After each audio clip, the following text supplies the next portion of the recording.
Hello, magandang hapon po guys. Welcome sa Adis Guerra Vlog. Mag-update lang po ako ng lagay ng panahon dito ngayon sa San Rafael, Bulacan. Nakalabas na po ang bagyo pero maulan pa rin po ngayong araw, September 4, 2024. Ayan. As of 5 PM today, maulan pa rin po dito sa paligid.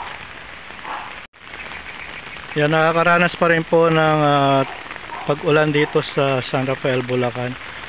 At nakatutok po yung ating video dito sa ating ilog na pinakita po ng mga nakarang araw.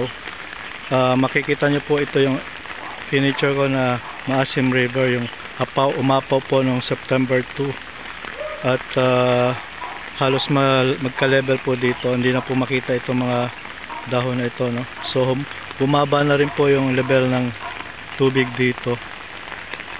So tuloy-tuloy pa rin daw po ang pag-ulan at within 2 days, in 2 days ay maulan pa rin po. Yan. Dito po yung pinasok ng tubig ilog. Yan.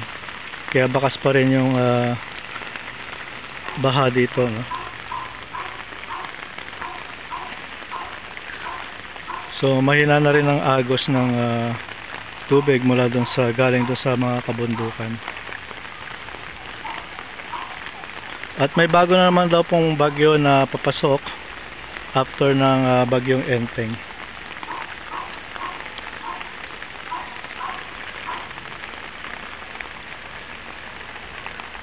Yeah, magdamag pa rin pong uulan as of the weather forecast.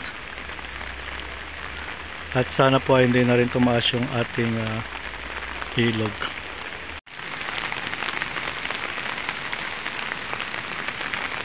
Yeah, medyo mabagal na po yung daloy ng tubig sa ilog.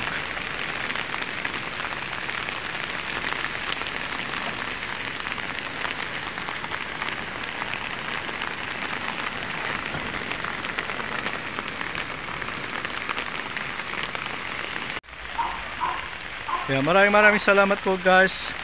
Thank you so much for watching. Yan, sana po ay ligtas po ang lahat.